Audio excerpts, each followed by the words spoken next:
What is your problem? Does seeing me fail somehow make you feel better about your own sad, miserable life? It does, 100%. The furries are going to skin me alive. Zootopia is a 2016 Disney CGI movie directed by the duo of Byron Howard, who also directed both Entangled, and Rich Moore, who directed Wreck-It Ralph, and depicts the misadventures of... Okay, by now everyone knows this movie already, but I'm going to do it anyway. In a world of intelligent mammals, Judy Hopps, voiced by Ginnifer Goodwin, is a bunny that always dreamed about being a police officer, even if she is a bunny in a world full of animals that could accidentally kill her with a sneeze. Nonetheless, she works hard to prove that anyone can be anything, and gets enrolled in the police force of Zootopia, except that things aren't as rosy or easy as she expected, and quite soon, she is tangled in a mysterious disappearance case with not only her career on the line, but also the whole divide between predators and prey. And the only chance she has starts with the Foxconn artist Nick Wilde, voiced by Jason Bateman. Just like Star Wars, I swore off touching Disney stuff, but since you are seeing this review, this means that this is another exception to this rule. And just like Star Wars, this is mostly to close a cycle. Zootopia was one of the first movies I reviewed for Hypeimmune when it was still a written review site that almost nobody read, instead of a review YouTube channel that almost nobody sees. And with this sequel movie hitting theaters, I figured, pretty much like Andor, could be an interesting experience to revisit my old material to see if it holds up and or how much I've changed. Especially since now I know that Zootopia went through a bizarre development process where the movie had to be redone from scratch in 6 months because the original was deemed too sad and depressive. So, how did it fare? Visuals. To the surprise of absolutely no one, Disney delivered a visual feast. This is where the good old Disney cake recipe begins. Since this is post 2010s Disney, after the failure of several of its more experimental movies like Treasure Planet, Brother Bear, and so on, they went back to the basics in every single scenario, including visuals. This movie is bright, the color palette is varied and well used, with each zone having its own color scheme and in different tones. For example, bright green for the countryside, while dark green for the jungles. And for what's supposed to be a simple and straightforward mystery, there are lots of different places to visit. Zootopia is supposed to be the crown jewel of this post-divided society and the biggest part of its focus. This city is divided into different zones for different biomes. And it's not just a one-off.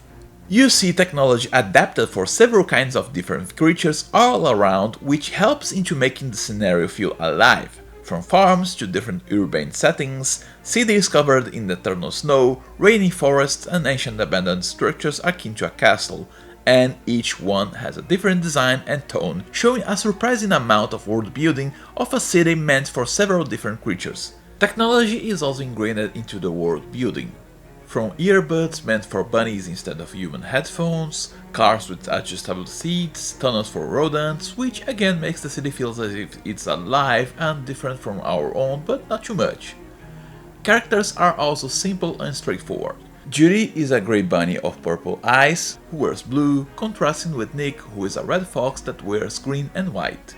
And animals are given the standing up design style, as in, they are given enough humanoid traits to be able to stand on their 2 feet, but just that, mixed with cartoonish faces of big eyes, as Disney favor eyes and hands over mouths.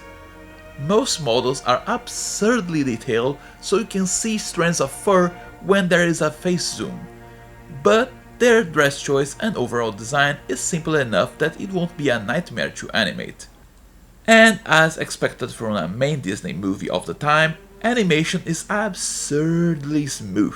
From smaller details such as noses twitching, fingers and feet wiggling lightly, claws retracting to the biggest action scenes, motion is also absurdly fluid. And as expected, it's in tandem with the camera, but that's for acting. And as expected from Disney at the time, camera work is quite efficient, not innovative, but efficient. While there's the usual long flaunting series of shots to show off Zootopia, pretty much akin to the shots flaunting the ship in Treasure Planet, most of the scenes will feature still cameras in slow but short cuts. Sometimes there will be a different angle to show a different aspect, and the basics are still there, such as down-up camera to show power relations. In order to keep things flowing smoothly, most shots will feature only our protagonists talking to each other, except when it's time to flaunt and show things like how the technology is adapted to the different species of citizens or crowds scattering through the streets. And these moments are absolutely loaded with details and references. No, seriously, there is a deep attention to detail, be it in the scenario or the background characters. This scene with the slots is still hilarious after all these years, and it wouldn't be so without a really tight control on the animation and imagery. And while the movie switches scenarios a bit too fast, keeping constant motion to not lose the viewer, there is one or two moments with a nice photography. Nothing outstanding or innovative, but solid. Action scenes aren't overly violent, leaning towards the cartoonish, but well done nonetheless. You have a good distance from the characters, change in angles and some light shaking to give the dynamic feel without going all Michael Bay. Shots are short, but not too short, so overall you can see what's happening, which is the most important thing in action. The second is choreography, but this is a kids movie and not a kung fu flick. This can be checked off the window without any harm. So far, the same fresh, baked, industrial, reliable Disney quality. Writing. So, for those who don't know, or for those who never cared to pay attention, Disney has a very specific cookie recipe that it nearly always uses for its main titles, and rarely deviates from. The first arc introduces us to the protagonists. More often than not, an idealist, good-willed person, said protagonist, has a dream or a goal they want to achieve, and in their way lies the deuteragonist, which is often introduced by the end of the first act. Said deuteragonist has an opposing personality to the main character, in order to create some conflict and shenanigans. Second act is introducing and developing the threat, and by the end of the second act, quoting my younger self, they will have a schism for some reason and make the audience cry. Dreams will be shattered, mean words will be exchanged, but only for the protagonist to regain the will to dream and go forth to victory and make amends with the co-protagonist, probably ending in romantic feelings if they are of opposite genders. They defeat the villain and is happy ever after. There are small tweaks to the formula, but it's often the same recipe but with a different flavor. Sometimes the flavor is pirates in space, like Treasure Planet. Sometimes Americanized Greek mythos, like Hercules. And here in Zootopia is anthropomorphic animals and racism. Lots and lots of virulent racism of several levels, from stereotyping to systemic racism. Yep, the soup du jour is how a stratified society perceives, separates and hurts its own citizens in all levels. Judy starts the movie wanting to make the world a better place, and she faces discrimination right from the gate from her rather stereotypical parents that mean well but are extremely against the idea of a bunny being a cop. And foxes. They hate foxes. And I have to say, one of the most interesting points is that she herself, no matter how much she says to her parents that not all foxes are jerks, has internalized this racism because as soon as she sees Nick, she assumes that he is up to no good and chases after him, even if the dude is just walking around the block. And sadly she is right, but it's a bit more complex than that. Just a second, I need to barricade my doors and windows.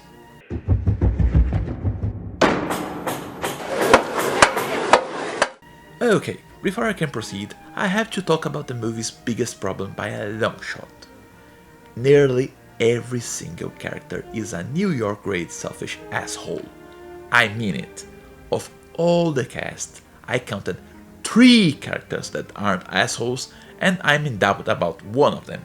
No, I won't tell who they are. See?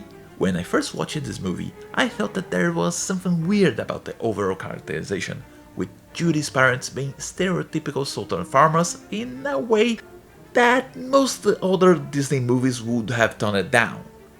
They are condescendingly overbearing and plain open with their bigotry to the point where it gets beyond satirical, almost farcical. And it felt like padding to something that was missing. When I watched Zootopia again, I realized that it is padding, because this was a movie made in a year and a half completely retooled. And it's not just them. Every single character forces the plot to go forward through being assholes. The normal interactions that would lead to people moving, like kindness or favors, or merely convincing someone, is replaced by people being assholes. Case in point, Hobbs' introduction to Zootopia. Hobbs is easily and quickly established as being really driven and inventive, in a training montage where people tell her to quit because she's a bunny, but she finds ways to surpass her obstacles, which is good. And sadly, she's also too driven for her own good. That's okay.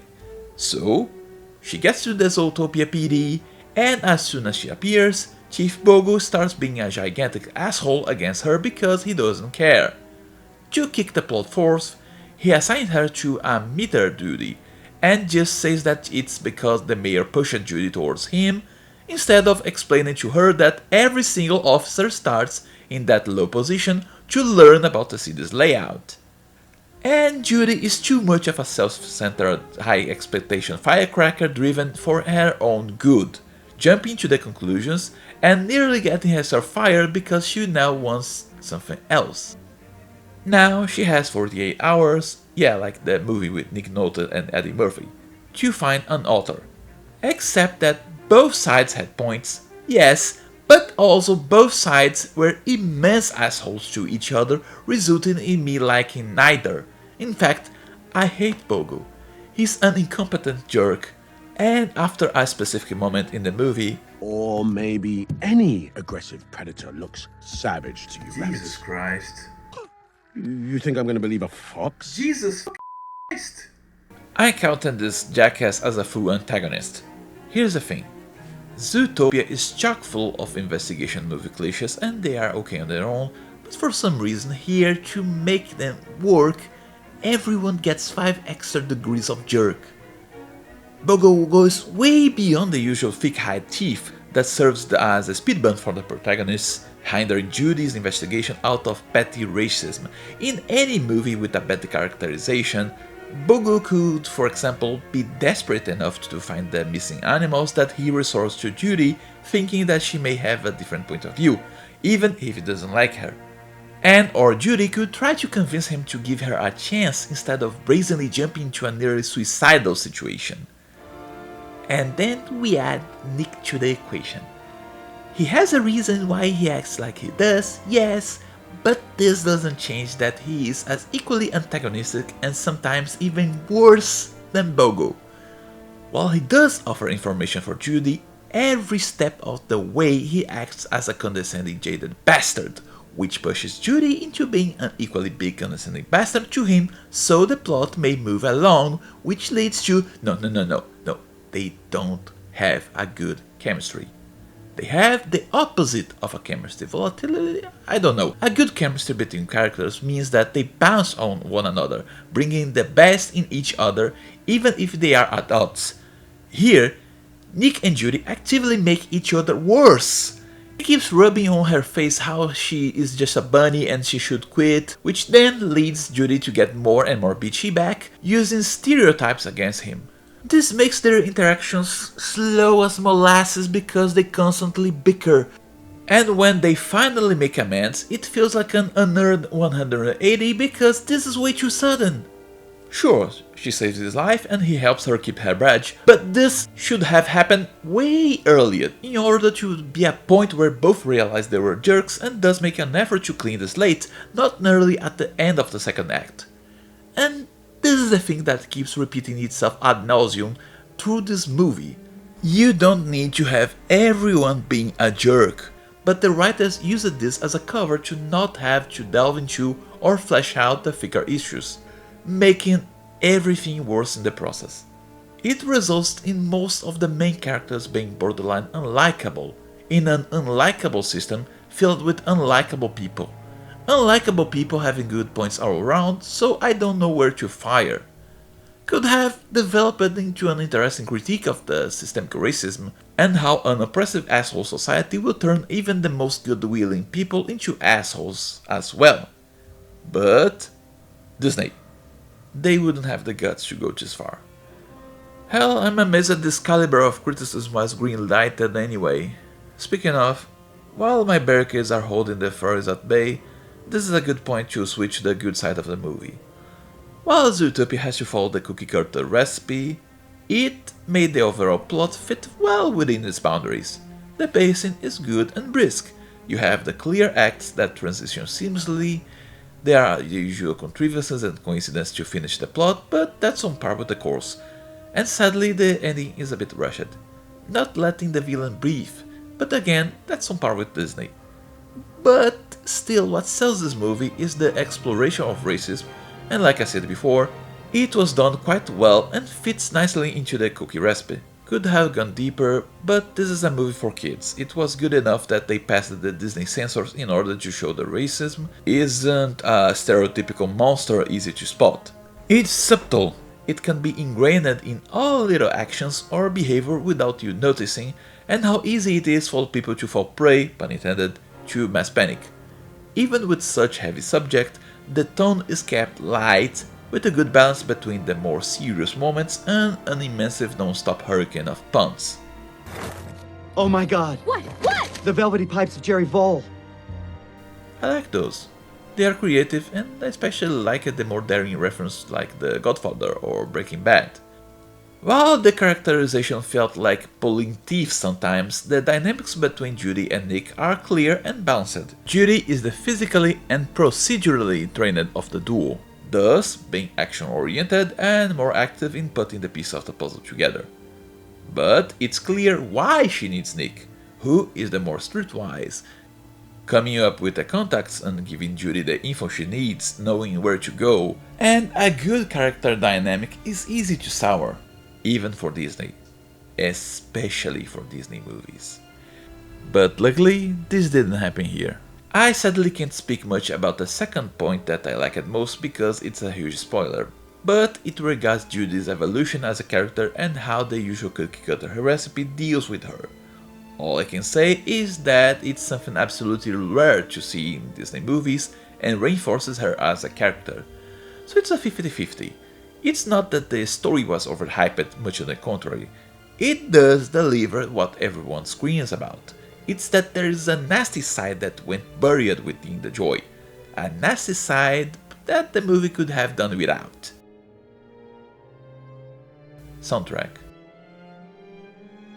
This section will also be brief because Disney quality.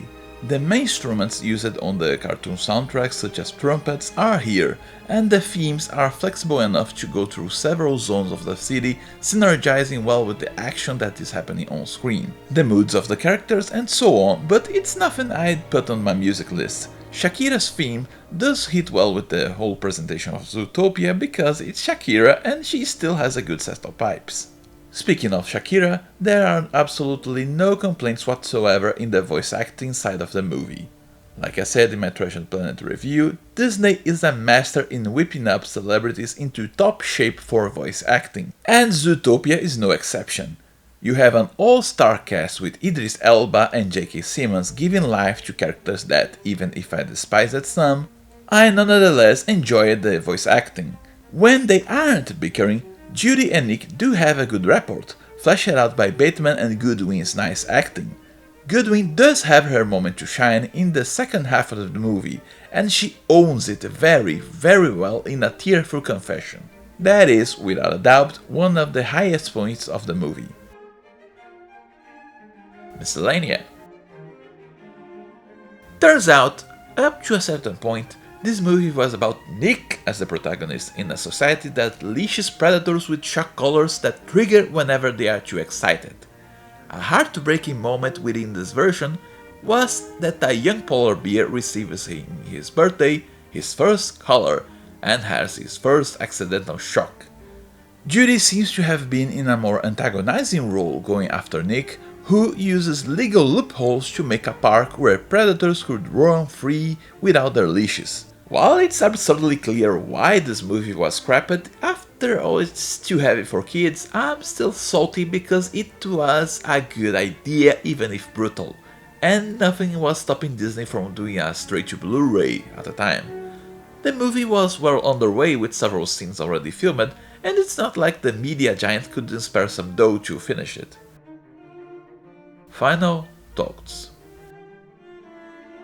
Overall, yeah, it's still a solid movie and I understand why it has a good following. It's bright, it has the usual Disney brand of quality in nearly every sense of the way, and in comparison to Bad Guys, it's a bizarre repetition of what happened between Treasure Planet and Titan AE. Zootopia has a better and solid overall structure and explores its themes far more broadly, albeit with an unlikable cast.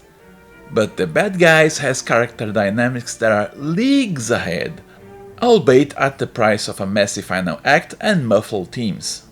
But in the end, this isn't a case of X or Y, I do recommend you to watch both movies.